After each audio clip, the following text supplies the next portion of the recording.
Yep, y'all are awful clean. Just wait till you get to my age.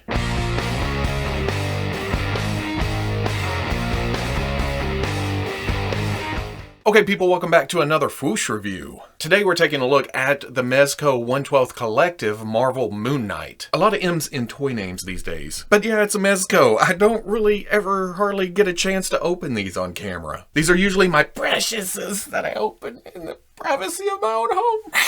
I don't know what it is. It seems like I usually get these late, or they come in the middle of a big pile of toys and I'm just like, oh, so much stuff, and it's just become habit to put these off. But it's been a while, and this is Moon Knight, and I've been excited about a Moon Knight, a good classic version, for a long time, so looking at the box, it's your standard Mezco 112 Collective box, usually just the symbol on front, fairly clean, fairly plain, but that's okay. On the side, same thing, just in different places. On the back, the promotional pics we saw way back when we pre-ordered this, all the accessories, the figure, pretty shots. Not a toy for children, intended for adult collectors only, like all of the shit on this channel. Mezco toys, where you can find Mezco toys, warning, choking hazard, don't put it in your mouth. On the other side, same as the first. This is actually a slip cover over a box that reveals the figure itself. And as I always say about the Mezco boxes, they're so clean, they're so elegant. You can see the 112 logo right there in glossy black on the flat black of the box. On the back, the Mezco logo, there it is. On the side, same thing, there it is again. And on the bottom, kind of hidden, there it is. Essentially everything that's on the slip cover, but a lot more sleek. But let's get this open. See what's going on in here. This is pretty much hey, it's not our fault if you tear this up. Tray inside, tray under here, and this looks like all the stand to make the cape all flare out and get all crazy. I think I looked at it in a Batman review, and I don't really care for it. It's just a lot of stuff to keep track of. So this will probably stay in the box, but this always comes out because this is my accessory bag. Oh, and maybe the standard stand arm. Standard stand arm. That's a lot of white. I almost feel like, to hell with it. I'm gonna touch it. A lot of protective baggies. Here's the stand on bottom, a very nice black and white Moon Knight logo. There's the foot stand, but if you push on the back of it, you can pop the foot peg out and it's gone. And then plug the stand in. And these are still probably my most favorite stands of any toys I get. They're just nice and long. It's a nice extension. You can get them up in the air and it's tight all the way around. So even with the heavier figures that Mezco are, they don't usually crumple under their own weight. And getting it out of the package, there's a lot to like here. There's also some things to dislike. And at first I thought, man, I really don't like the white on white. In between the moon and you. But the more and more I looked, the closer I got, the contrast between the fabric and then the plastic kinda whatever the hell this application piece is over the fabric. But under each white rubbery piece, there is another piece that's kind of darker. And that makes a fantastic faked shadow effect. It gives it a lot of depth without actually having any plastic pieces on top of it. It looks like armor, but it's all soft material. And it's all flat. So it's a bit of a comic book look. It's kind of cheating, but at the same time, it's not. I don't know how to describe this, actually. But then you get to things like the bracers where they're sculpted and they are a hard plastic piece. And that's where you kind of go, oh, wait, a lot of detail here, kind of fake detail here. Same with the belt, nice sculpted detail all the way around. And then, of course, the boots, too. The shin guards, the actual foot itself, and all of the plastic pieces are kind of a pearlescent white. Again, adding a different white to the overall scheme. It's almost an ethereal effect. You look at it and your eye just drifts around. Also, on some of the plastic parts, you have this dark wash. It gives it a little bit of grit, a little bit of dirtiness, like you think of Moon Knight. And there's even some dings and dents sculpted in where it looks like it's battle worn. Moon Knight's been through some shit. I can understand the shoe part of it being a little bit dirtier than up here, but it is kind of inconsistent, I think. Dirty, not so dirty. Dirty, not so dirty. Dirty. But then there's the cleanness of the rest of the body. So it kind of stands out, but it adds a little bit of realism too. The cape, of course, is a big fabric piece. The folds confuse me, the way it's bunched up right here. It kind of folds over itself a couple of times right here. It's bunched up. If you pull it out, it unfolds itself. And then when you drop it back down, he's kind of engulfed in his own cape, which isn't a bad look, but my problem is when I come back to put it back around, I'm kind of like, oh, that folds there. That folds there. Does that go like this, another fold to get it one more. Okay, so it's not that difficult. Give me a break. The bunch right here does look kind of weird, but at the same time, it is kind of Moon Knight-ish. But that's when we get up to the head and the hood and the usual problems that come along with this setup. The hood is a hard plastic. The texture to it kind of matches the cape, but it's a little bit deeper. It's harder to tell the difference here because of the whiteness, but at the same time, you can tell plastic fabric. And that's actually attached to a collar piece down here. It's got a ridge, and if you have it off, you can kind of hide it with the cape. It doesn't stick out very much, but it is permanently there. It's on the body. It's a little bit difficult to get the hood back down, find the sweet spot, get it over the collar piece. But once you do, you can rotate that on there. So you do get some side-to-side movement. And the head itself under there is fully articulated. But unfortunately, once you get it under the hood, you kind of lose a lot of that. Again, that is Moon Knight's look. And then the masthead underneath, it has a wash to it. It kind of darkens it up a little bit. And I love the blue eyes kind of peering out of there. But in my mind's eye, the face or under the hood is always kind of black, or that's how I picture them. I didn't get the exclusive Moon Knight that has the actual armor pieces on top of it and then the black head up here. But if you look at reference pictures, it changes all the time, even back in the classic days. Sometimes the mask underneath was white, sometimes it was black, sometimes the inside of the cape was black. So while all the parts being white does kind of throw me off in that aspect, if you get it into normal lighting, where you're not just lights all over it. If you get them into normal lighting or your display lighting, which is usually a light above, you get the natural shadows that would cause, at least in real life, cause those parts to be darker. Or you can paint the head underneath black, whatever tickles your elmo.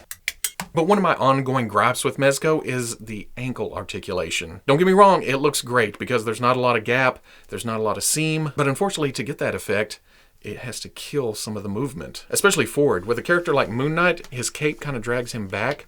I would like that extra bit of adjustment. You're not going to fall down. It never does. But a little bit more movement would be helpful here, especially for posing. You get down in a crunch, you can't bring the feet forward. So it's going to be... But damn if he doesn't look good standing there. Also, I get it. I know why this plastic moon on his chest is white, but I almost want to see it in the pearlescent white of all the other plastic pieces just to have it stand out a little bit more. Going over articulation, let's take the hood off. Get a dumbbell joint at the top of the neck so you can look up, look down. Oh, so much tilt. Swivel. Feels like there's a butterfly joint at the shoulder. I'm not going to find out because I'm not taking this costume off, which also means that I don't know the exact setup of the articulation. And because it's a suit over it, it kind of hinders the articulation in a couple places. You can bring the arm all the way, well, that's the hinge right there, all the way up and around. It likes to pull real tight. I don't like to really stress it because it almost feels like, oop, it's going to tear right there. But because the hinge comes up like this, you can kind of fake it. Seems to be a swivel at the bicep. I don't know the elbow setup. It comes up to a little past 90. Oh, wait. There is a double joint under there. But because of the plastic gauntlet, it hits the bicep and stops right there. Swivel hinge swivel at the wrist. You can go up and down, or you can swivel it around and go side to side. Little ball joint at the torso, forward and back. A little bit of tilt, a little bit of swivel. Hip joint comes forward, back, out. Kind of bunches up right there and then kind of stretches right here, but not terrible. Rotation at the thigh. I'm going to say double knee comes up fairly impressive for that. Bit of swivel at the boot, and then the ankle, like we just talked about. There's some back, there's some forward, but there is some tilt. That's cool. For accessories, Moon Knight comes with 2 fists, and there are little spikies on his knuckles. But then he comes with a left and a right with moonerang sculpted between the fingers. On the right hand, there's 1. On the left hand, there's 3.